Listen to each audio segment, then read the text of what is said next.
welcome to FSI309, Coinbase, building an ultra-low latency crypto exchange on AWS. So before we get started, I want to ask a quick show of hands. How many of you have purchased or sold a stock or a cryptocurrency, a website, an app? So obviously, almost everyone. So my name is Joshua Smith. I'm a senior solutions architect here at AWS. I'm going to be joined by Kevin Arthur and Yukong Sun from Coinbase. And we're going to go into the incredible story of high-performance engineering that goes into making that happen and how they built this institutional exchange from the ground up. So first, I'll introduce some of the concepts of exchanges. I'll talk about some of the latency sensitivity levels we're going to be going through today and some AWS services that can be used by customers to reach those latency levels. Then I'll pass it over to Kevin from Coinbase. He'll go into the cluster design and the flow of operations through the system for quick and reliable orders. Yukong from Coinbase will go deeper into running this in production at scale and achieving sub-millisecond latency running on AWS. Not just latency, but security, resiliency, and deployment methods. Then we'll close it with future of international exchange, low latency optimizations on AWS, and lastly, some lessons learned from Coinbase. So let's get started. So quite simply, exchange is a marketplace that facilitates safe and secure transactions between traders. So I mentioned earlier, you buy the stock or cryptocurrency, you're typically going to a portal or an app, and this is your broker. The exchange is going to take millions of orders that are submitted by those brokers from different marketplace participants and look for a match between the buy and the sell.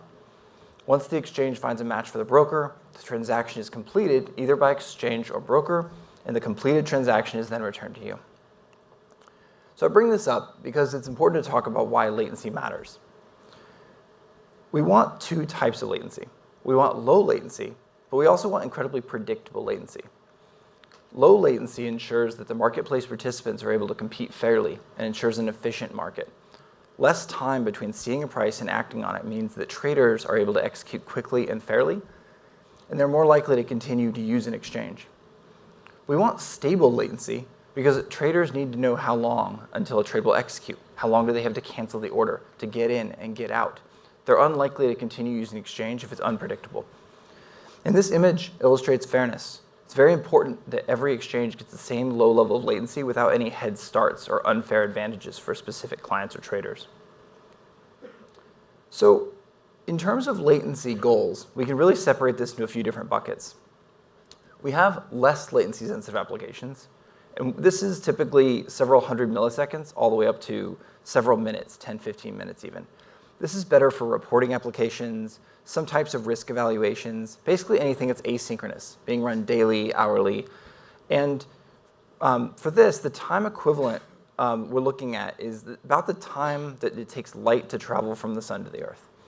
Now, that's kind of a silly metric, but it's important because that's the maximum speed of data through fiber optic cables. And I'm going to come back to that when we go into ultra-low latency. So for low latency applications, we're looking at a couple hundred milliseconds down to a few milliseconds, typically the retail benchmark for screen trading. So human in loop, you kind of see the trade, you act on it. And the time equivalent here is light traveling across the earth. But when we get into ultra-low latency, we're talking about sub-millisecond latency, triple digit and sometimes even double-digit microseconds. This is necessary for successful institutional high-frequency trading. And this is the time equivalent of light traveling just 100, 150 miles, a few hundred microseconds. So for a reference of how fast this is, the blink of an eye is about 300 milliseconds. So this is about 1,000 times as fast. So it's not just latency. We also need to address throughput for both steady state and spiky workloads. Though our workload is going to depend on market behavior, outside circumstances that we cannot control. For reliability, we're all familiar with applications that have 24/7 requirements. Streaming video, industrial, healthcare. But here, those 24/7 operations have to happen at a specific P99 target through sustained spiky workloads. We also need agility for easy and fast deployments to keep the exchange up to date constantly. We have to keep improving and adding features without affecting that performance and reliability. And then lastly, as I mentioned earlier, we have fairness. We can't have unfair market access where one client is faster than another. This could erode trust in the exchange and it could even mean regulatory risk. So we'll start by going over some of the key AWS services and capabilities that our customers use to optimize latency and design these high-performance, secure applications in the cloud. And we'll introduce some of the key services that Coinbase is going to go deeper into. So the first thing when we talk about latency is actually processing the data. Where is the order matching and all these systems happening? We need very high single-threaded CPU performance generally. And AWS offers a broad range of options. Any instance containing a lowercase z indicates our highest level of CPU performance. So the options from there vary depending on what you want to pair it with. So we have networking optimized instances, memory optimized instances, instant store volumes with NVMe disks, and newer combinations like our X2 IEZN instances that have memory intensive and networking optimized chips. So for Coinbase's use case, Coinbase chose to pair CPU performance with large local instant store volumes. EC2 Z1D instances give them a cost-effective instance that focuses on CPU frequency, some memory bandwidth, and provides up to 1,800 gigabytes of NVMe storage. This allows them to buffer locally on disk quickly in the processing pipeline and then batch replicate writes asynchronously without affecting a hot path of the application. So for networking, when we talk to financial service customers, we often hear about multicast. Now, Transit Gateway provides multicast, but we also talked about distances and latency, and the Transit Gateway is going to add a hop in our network, which we don't want. So for less latency-sensitive use cases, like those market research tools and things like that, this might be acceptable. But for lower latency, we want to keep as much traffic point-to-point as possible. So for lower latency, VPC to VPC, we use VPC peering as the lowest latency logical connectivity solution. And to go even further into deeper optimizations, we really need to start to optimize the operating system, the drivers, the runtimes, the application. And Coinbase is going to go deep into that later today. But one thing I really want to level with here is that the key aspect to improving network performance is to decrease the physical distance between 2 points. So how can we accomplish this in the cloud? So let's say we have a cluster of EC2 instances, a leader, several followers, inside an availability zone. Now, one of them has been elected a leader. It's sending out requests to its followers. Now, we need this to be extremely low latency. So even though they're in the same availability zone, Amazon natively spreads workloads across different networking subsystems, server racks, and in some cases even data centers within an availability zone. So maybe we get lucky, like with this one here. And our leader and our follower, one of our followers, ends up on the same server rack or same networking system. And they hit our latency target. But that may not be the case for the others. And now we're running into issues.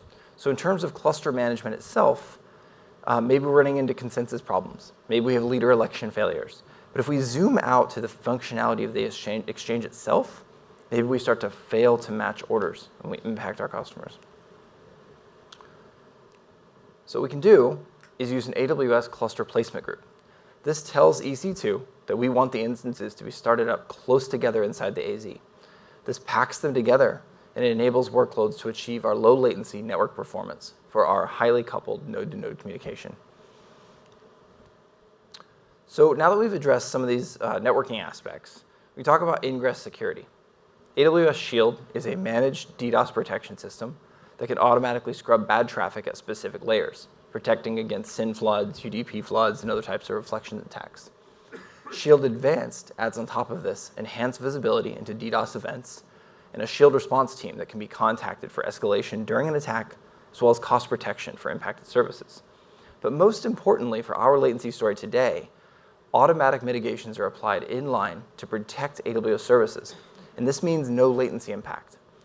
This allows protection without affecting the client's connectivity by adding unnecessary latency, like something like a firewall would add. And then lastly, we need a place to store our data. Amazon Aurora is a global scale relational database with full MySQL and PostgreSQL compatibility. And we mentioned earlier that predictable, reliable latency is so key. Amazon Aurora allows the separation of compute and storage by using a distributed data layer that spans multiple AZs. And as a result, storage scales independently from compute. So this automatically scales with the amount of data without requiring adjustment or replacement of the writer or reader nodes. and latency. So with that said, now that you have an introductory overview of AWS Services for low latency, I'm going to turn it over to Kevin Arthur from Coinbase, and he's going to take us into how they were able to leverage these to build the Coinbase International Exchange. Hello, everyone. Thanks, Joshua. I'm going to give a quick overview of the Coinbase International Exchange. It was launched in May 2023 and operates 24/7. It's regulated by the Bermuda Monetary Authority and has traded more than $15 billion in volume so far. Its core systems are built to handle 100K messages per second. The trading systems are part of the core functionality of the exchange, as well as the gateways, and this is all built on an Aeron messaging framework. The trading systems are ultra-low latency and single-threaded and deterministic. They are clustered for resilience, meaning they replicate their state across different machines for resiliency. The gateways are connected to via fix, rest, and WebSockets. The Aeron messaging framework is low latency UDP based and fast and reliable. It offers replication and archiving. The basic architecture of the system is comprised of client gateways and two types of Raft clusters, which I'll explain shortly. The order gateways accept orders from clients, and the market data gateways send out the state of the order book to all participants. The order management system, OMS, handles risk and portfolio balance, and the matching engine cluster handles active orders and matching orders to make trades. The OMS and matching engine operate using Raft consensus. A Raft cluster consists of a single leader with an even number of followers. All cluster members run the same code on the same input and produce the same output. The leader sends each message it receives to the followers and waits for a majority of the system to acknowledge. All data that the clusters need comes from the cluster's input, and it doesn't make remote calls during message processing. This allows us to reconstruct the state of the system at any point in time on any machine in the system. And we rely on this to reduce the amount of traffic we have to send over the network. Because Raft clusters have to make network hops to ensure the resiliency of the system, it adds latency to an overall request timeline and can lead to a higher response time.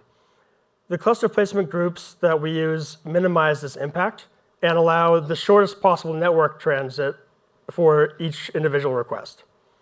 We managed to keep our full internal latencies below P99 below 1 millisecond. I'm going to walk you through a round trip latency for our system. An order first enters our system through a client gateway, like fix or rest, and then goes to the leader of the order management system. After basic validation, it gets forwarded to the order management system. The order management system cluster sends its messages to its followers. Once the followers acknowledge the message, the OMS processes the message and performs risk and portfolio checks. After it passes validation, it gets sent to the matching engine. The matching engine sends the message to its followers, who then acknowledge, and the matching engine checks order books and finds a match if possible. The matching engine then sends the results of the matching, such as a match or a new resting order, back to the OMS. The OMS gets consensus again, and the processes the results from the matching engine and updates its own state. Finally, the OMS sends the results back to the gateway, which sends it back to the client. The full order round trip is lengthened by the cluster process, but the resiliency it adds is critical. Even with the additional network hop, we're able to achieve sub-millisecond latency. The latency outliers are under a millisecond, and most of this is dominated by network. There are 10 hops in the round trip total, and about 80% of that is network. The processing time is in the single-digit microseconds, and this includes both the OMS and the trading system. Next, I want to talk about the development experience on AWS. For AWS, using AWS, we're able to provide codified environments for all of our developers. Our developers are able to allocate and create new environments based on whether testing that day or based on feature branches, for example. These stacks can have the same layout as production and are automatically scaled down every night when we don't need them. We have a central orchestrator that controls services and versions. And the replicated system must maintain behavior between systems in order for the rolling deploy to work. When we move from version to version, the replicated state machine has to keep track of what version it is supposed to be running on, even as it transitions to the new version. Blue-green deployments are used for gateways. They are essential to keep customers connected for as long as possible while we move from gateway to gateway version. I want to talk a little bit about our rolling deploys now. So as steady state, our system operates as a general system. But during deploys, we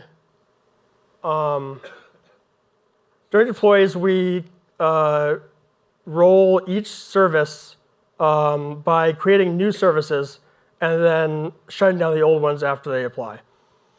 For the clusters, we actually don't use blue-green deploys. We roll them one by one, and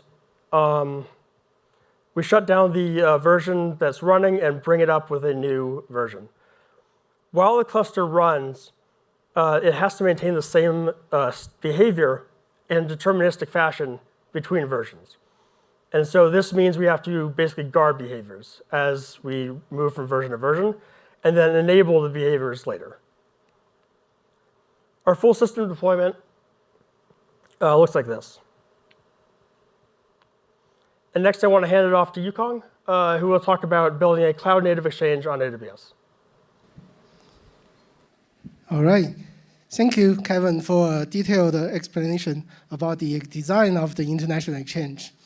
So next, I want to bring we all through a journey on how do we actually launch Coinbase International Exchange. First, we will talk about the environments that we have to build for the Coinbase International Exchange. Then we talk about the concept of cloud-native design and why it's a fundamental success factor in the success of the Coinbase International Exchange. Then we will talk about the production environment in specific, because that's obviously a lot of people are interested in what production looks like. And then we'll touch on data pipeline a little bit. So when we first thinking about developing a Coinbase International Exchange, this is usually what pops into mind. Obviously, you're going to have a dev environment. You're going to have your production environment. The dev environment obviously runs untested software, but the production environment runs tested software. Somehow, you can make the software bug-free and get into the production successfully. But the first issue we run into is actually a very interesting one. After COVID, Coinbase switched all the way to all remote dev session, and coordinating between all the different developers is very hard. So we have to actually create a personal dev environment for every single developer so that they can work on their feature independently without worrying about integration, without worrying about interference between each other. So there you have it, the personal dev environment that's easy to create, easy to destroy, and used for the daily development. Next, you have your typical what we call UAT environment. It's integration testing that basically runs nightly testing, making sure all the features from everybody developer can work together successfully. And obviously, another thing to test here would be forward and backward compatibility. Like Kevin said, we only ever have one production environment.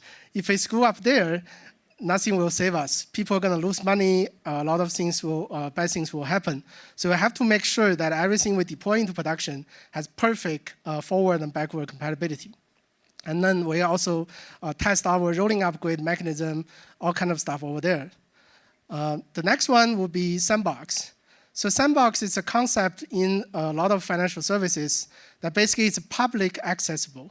because for a marketplace to function, not only your server side need to have access feature implemented, often your market makers, your application, your client need to actually use those features extensively beforehand to make sure they can actually put real money on top of it. Right? So that's why we have to build a sandbox environment that's publicly accessible, but also has latest software features and obviously trade with paper money.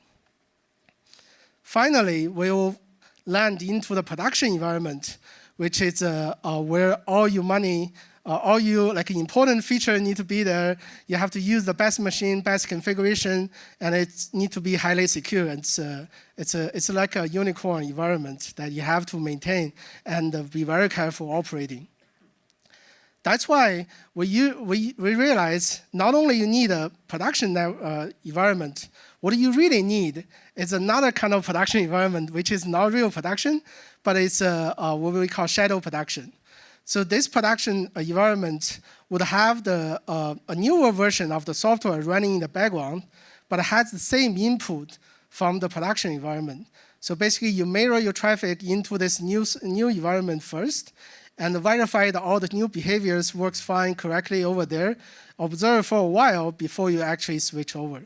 So you don't see this talked about a lot, but it's a real mechanism to sort of safeguard the production environment finally. So to sum it up, creating international exchange, a Coinbase international exchange is not just 2 environments, it's more like 20 environments. So sooner or later, you're going to run into a complexity explosion issue, meaning all those environments run on different accounts, different hardware, different region. How are you going to manage them all? That's why we have to say, picking the cloud-native design, software design principle, from the beginning, it's really the key success factor of the success of the Coinbase International Exchange. So let me explain how we apply the cloud-native design principle into our specific scenario. We basically break down our software into 3 layers, what we call application layer, orchestration layer, and the infrastructure layer. So if I put it into a graph, this is what you're going to see on the right side. It's a little bit complex, so I will walk you through from bottom from up. So first, we're going to look at the infrastructure layer. Obviously, the infrastructure layer worries about actually provisioning AWS resources, right? So the key thing here, I think most people are already familiar with, you want a fast, repeatable provisioning, not only for provisioning, but for deprovisioning as well. And also, you want to be able to basically have a template that applies to different accounts, different region, different hardware. This is where you use a technique like infrastructure as code, and basically to be able to on-demand provisioning stuff. But also, remember I talk about different environment has different requirements. That's where you put different features into your template where you only use it when it actually matters. Moving up a layer, after you have the infrastructure layer, what you're going to do is you basically abstract your compute resource or your database or all your AWS resource into compute pools. So having this layer allows us to have a single orchestrator that basically oversee the scheduling and the runtime of the actual application onto different compute pools. So what this means is, instead of having the application developer to worry about, oh, I need to run in this account, I need to run in this version of the infrastructure, they just pick a pool name. And the orchestrator basically hides all of that behind the scene to actually pick which machine you're actually going to run, which network you're going to be in. So that's one side, to the application side.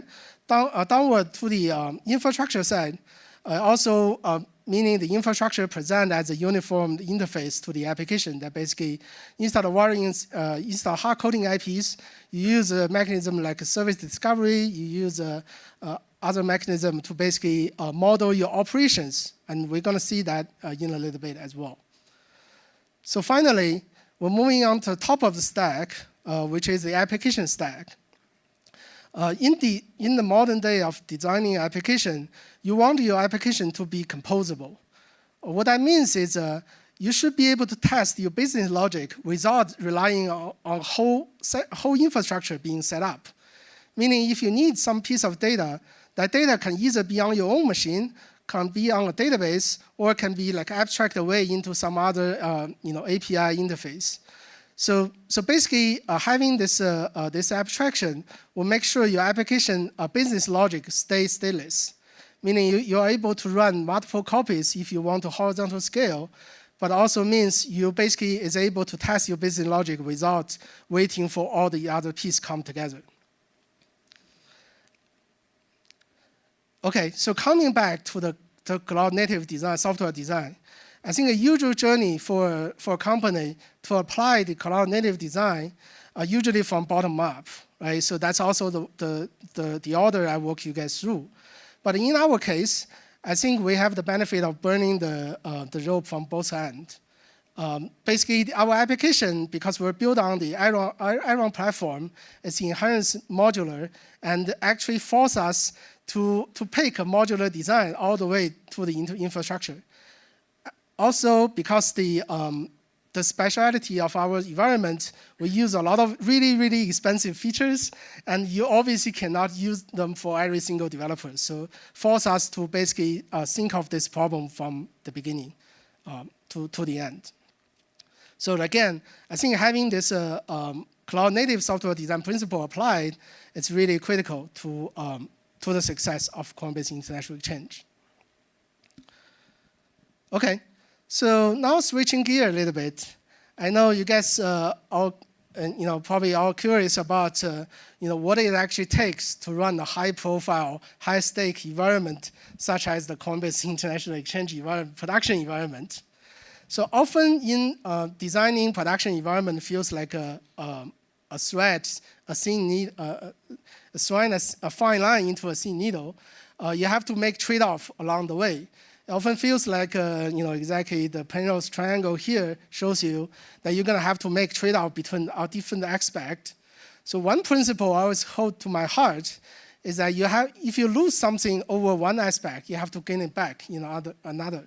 So today I'm going to talk about 3 different aspects: performance, reliability, and security, and see how we make the trade-off between them.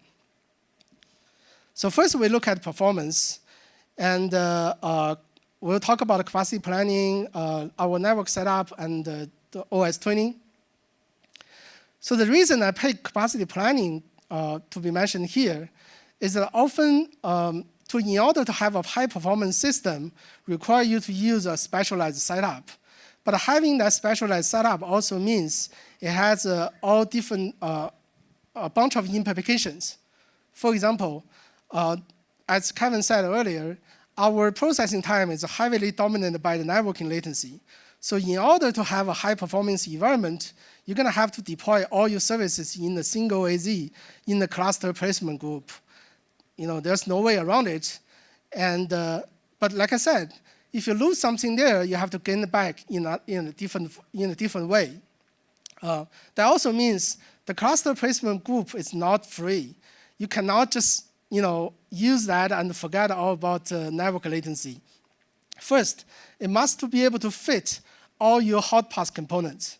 So like Kevin explained, the end-to-end round trip from the order entry all the way to the engine and back involves 10 network hops.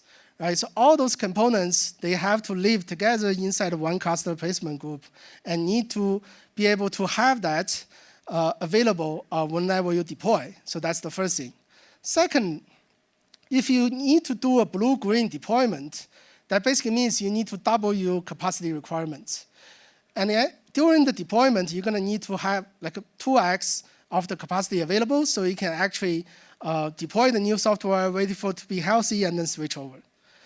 Even if for cluster components you do a rolling upgrade, that just means you need to have like n spares available for you to upgrade. So all this placed together into the cluster placement group, into the hardware region availability. So here, it's really, it's like a NP hard problem to solve that we cannot do it without a lot of help from AWS team. So that's also informed our decision to use Z1D instead of other services. because other families may not be in the region that we needed and may not have the availability that we requested. But having Z1D also brings the other question, like, do you have to worry about NUMA? Do you have to worry about NVMe disk? So all of that fits together. That's what actually took to inform our plan to pick the location that we picked to design the whole system around it. So one call out I want to have here is AWS has a really good feature called capacity reservation. A lot of people don't really use it, but in our case, that's critical to our success to be able to actually just deploy the system on a regular basis. We don't want to create a production environment that took years to upgrade, so we were able to do it in very regular frequency. Okay, so we talk about compute. Now let's focus on network architecture a little bit. So on the bottom here, you're going to see a diagram showing how our production VPC is designed around. So I will walk you through on the left side, which is the internet. That's where the user sends in the traffic through the public load balancer. One thing to call out is we specifically designed our production VPC to be isolated from other services. Because you want to, in order to improve the security posture of your service, you have to control the access and the egress. So we run our hot trading paths in this cluster placement group, but we have so many other services that's not latency sensitive, but they still need to live in the production VPC. So there we use, we basically run them outside the cluster placement group. And one of the design features, we have the luck working with top-notch security team in Coinbase, is one of the features we're aiming for is to have no internet access by default in our production VPC. There's a lot of benefit if you don't allow any internet access, meaning it's going to be very hard for somebody to extract data out of your system, even if it was under attack. So on AWS, the way to achieve that is we basically route all our egress into a firewall VPC. But also that firewall will introduce latency, so you will lose some, you gain some there, but you lose some there. So again, trade-offs. Also, another good feature for AWS, in order to have no default internet access, is you have to actually use AWS Service Endpoint, and then you have to use AWS Private Link to talk to services in other services, in other VPCs. So all in all, I think running on AWS basically allows us to have access to all these awesome features so that we can build our system into a secure design that's, I think, parallel to what we can get in a data center design. And this is really good. We're going to come back to this diagram in a little bit to talk about the security features we actually put in here. But this is the general concept of our production network. So next, I'll touch a little bit on hardware OS tuning. So if you watch today's presentation and you think, oh, I can do under 1 microseconds too, you can. But there's a lot of things that involve to actually get into that state, even if you manage to reduce the network latency. So first of all, running on Z1D, the reason we picked Z1D, part of that is it's not the shiniest instance, obviously, but it has like nice features like we don't have to worry about the NUMA, meaning you can actually use all the cores without worrying about the difference between different cores. And you actually do have to turn off hyper-threading. You have to, so turn off hyper-threading, make sure that you have more available L1, L2 cache. Then one of the other features that we have is a local NVMe disk. So like Kevin explained before, our system is designed as a Raft cluster. And Raft cluster basically have to write to the disk to make sure that the message was actually persisted to the disk before actually processing it. So you can imagine if without a fast disk, everything will go into a slow crawl.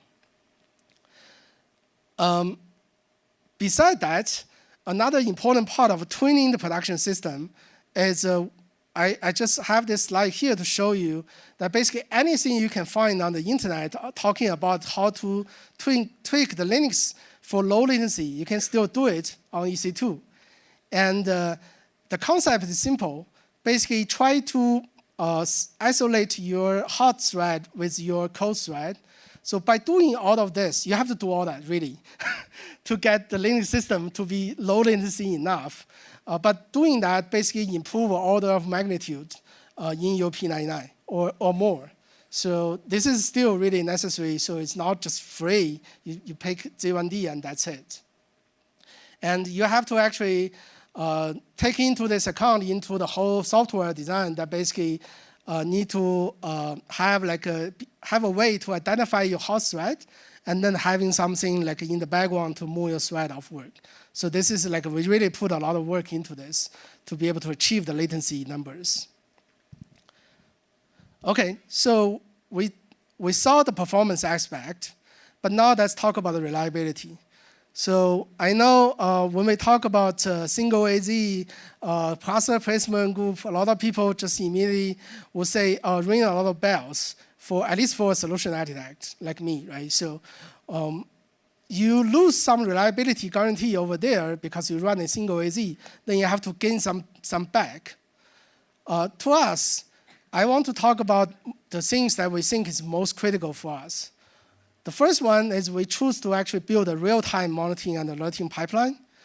So instead of just do what everybody else does, like exposed to some other third-party script over the internet, we found that it's really critical to actually have our services directly push to a central location within our software stack to concentrate all the data together. Because, on one hand, our system is so special that we don't have a lot of nodes.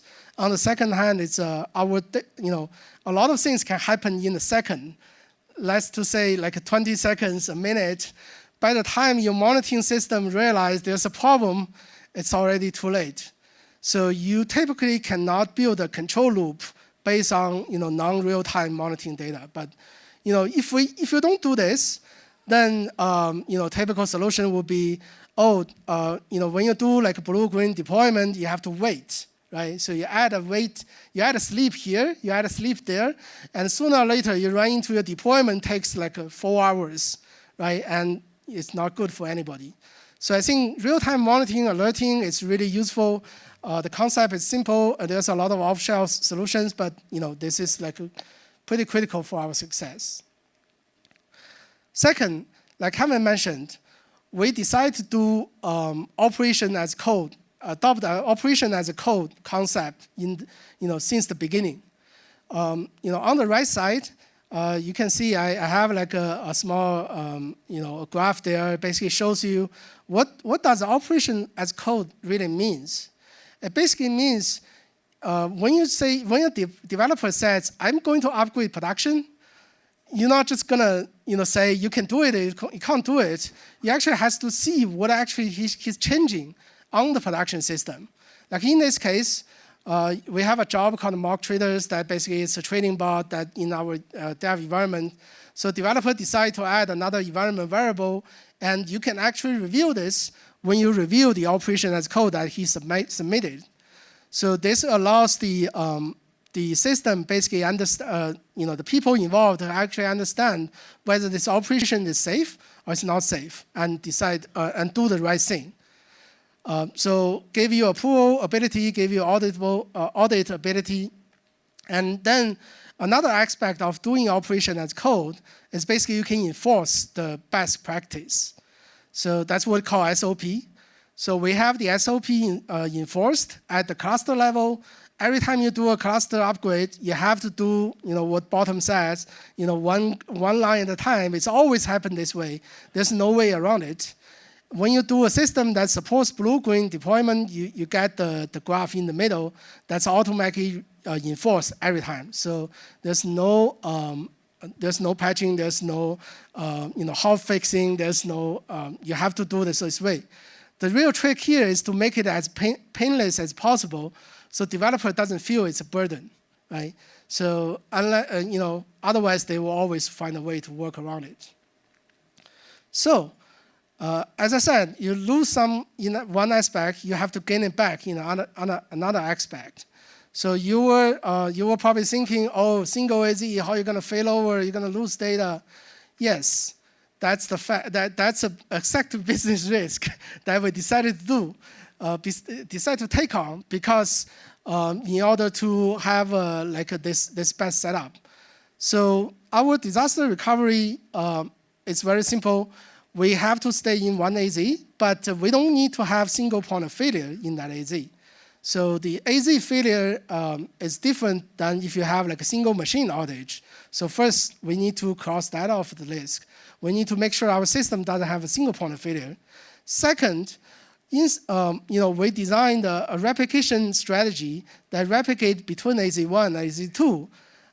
The reason I say it's really special is because we, instead of replicating the egress of the system, that's usually what we do. That basically meaning replicating the database, replicating the logs. We actually only replicate the ingress of the system. Like Kevin said, our whole trading system is deterministic. So as long as you have the same input, you will have the same output.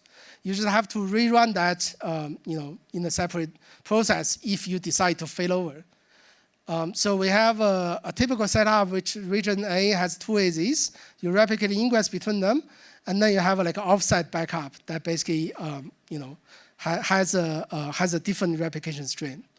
So yes, so Amazon Aurora gave us some help around that factor that because it's global, at least availability globally available within the AZ, so we don't have to worry about too much about data inside the database. But for the rest of the system, we only do the ingress replication. Okay, so performance and reliability, we gain some there, but we also definitely lose some over there as well. So for security, I just want to talk about because we adopted operation as code, all the privileged access to production system is done automatically using some services, not human. So you don't really need human day-to-day operation privilege access into the system. What you really need is a escape hatch. Meaning when you do really need to log into the server to debug something, to fix something on the spot, that's your safe emergency access mechanism.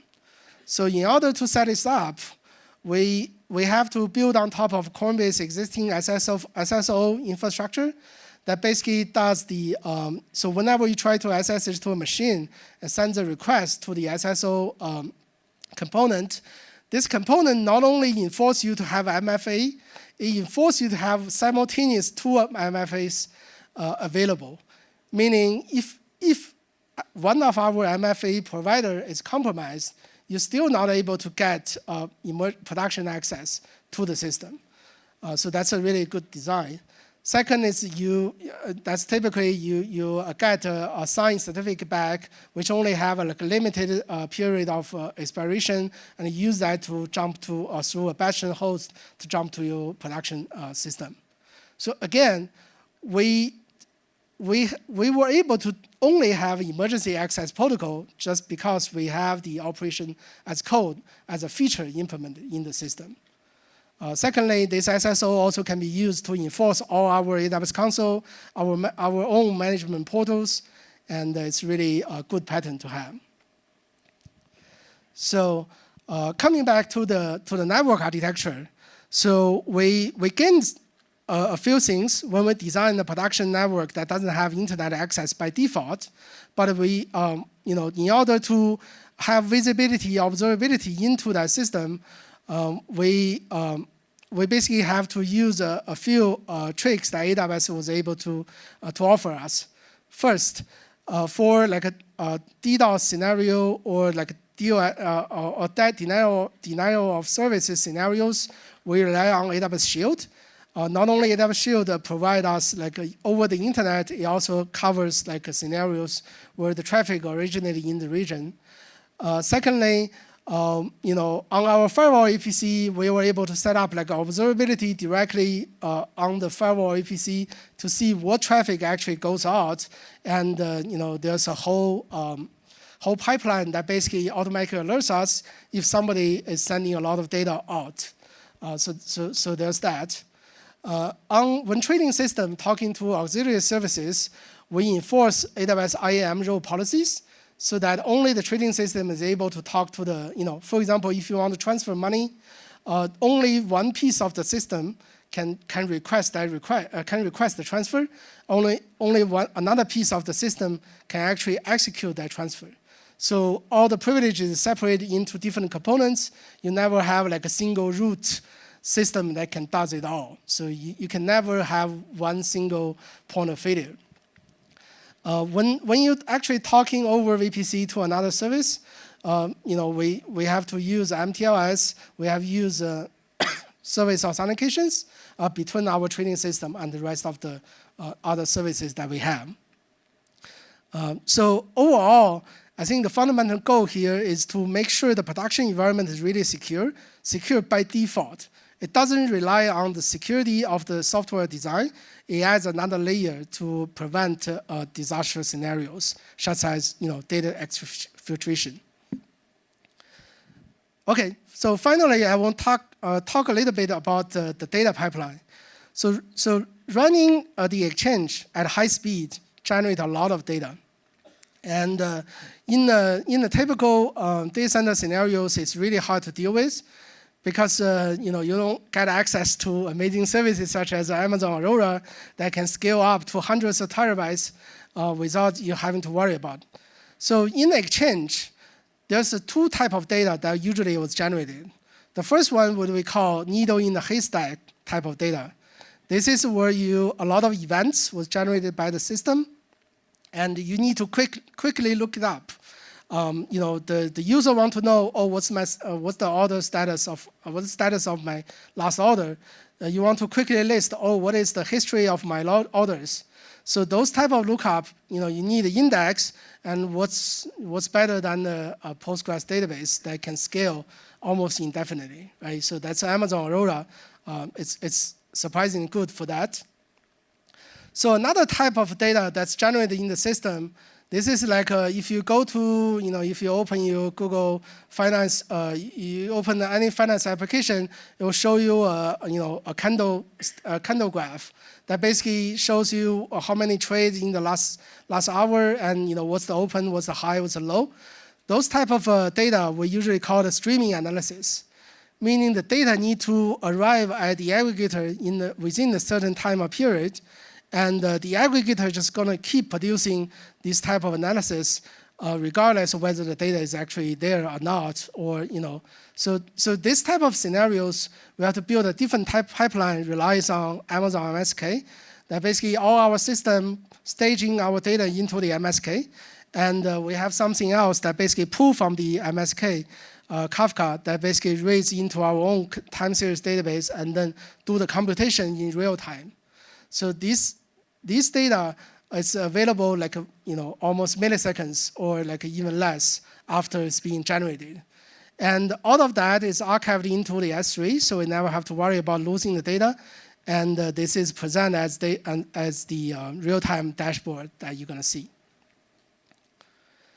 Okay, so I think I will invite Kevin and Joshua back on the stage, and we'll talk a little bit about what's next for Coinbase International Exchange. Go ahead. Thanks, Yukon. So we talked a lot today about latency within the application and between the client gateway and the internal systems. But what about client ingress through the load balancer to the gateway? So Coinbase today is using connectivity over the internet into a network load balancer, which is a common pattern. But some of our customers have specifically asked about clients that exist within AWS and are looking to optimize for that. So now if we shift things a bit, our clients are inside the AWS cloud. So we have several different configurations for increasing the reliability of the latency in this situation, and we'll cover two of them today. Amazon Private Link and shared cluster placement groups. So with Private Link, clients traverse the AWS backbone instead of the public internet, reducing jitter and creating a more reliable latency instead of traversing the internet. But for even lower latency, shared cluster placement groups now have the ability to share across different accounts and customers. The trading firm or client can coexist inside the same cluster placement group as the gateway, and they can peer their VPC to the exchange VPC. And this drastically reduces the geographic distance between the two and makes the latency lower and much more predictable.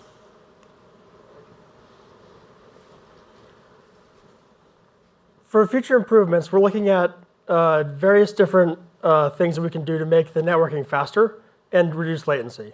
For example, we're looking at kernel bypass, which Aeron natively supports, and we're looking at enhanced network adapters like Elastic Network Adapter, Express, and Elastic Fabric Adapter.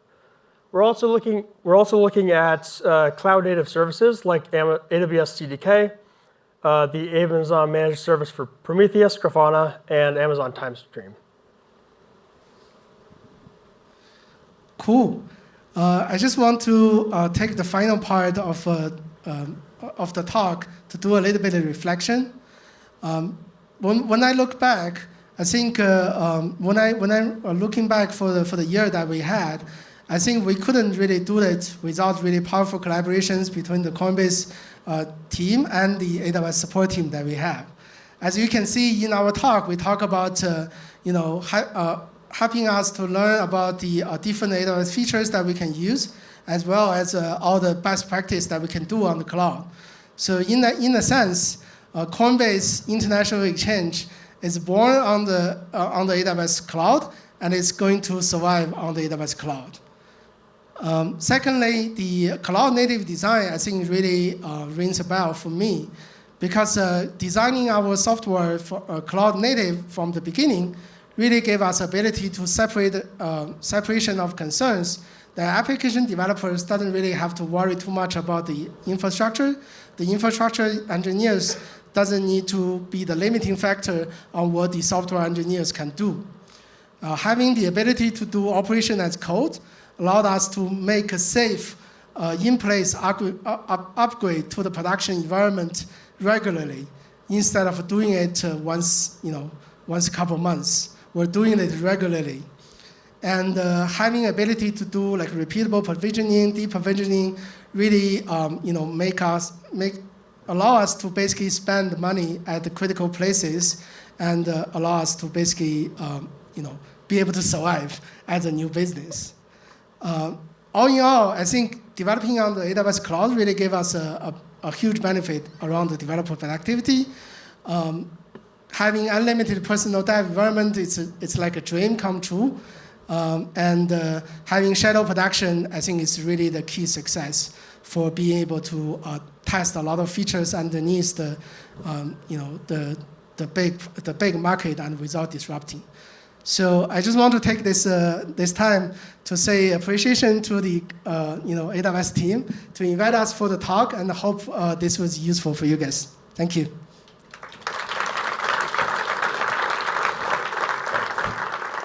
So thank you so much, everyone.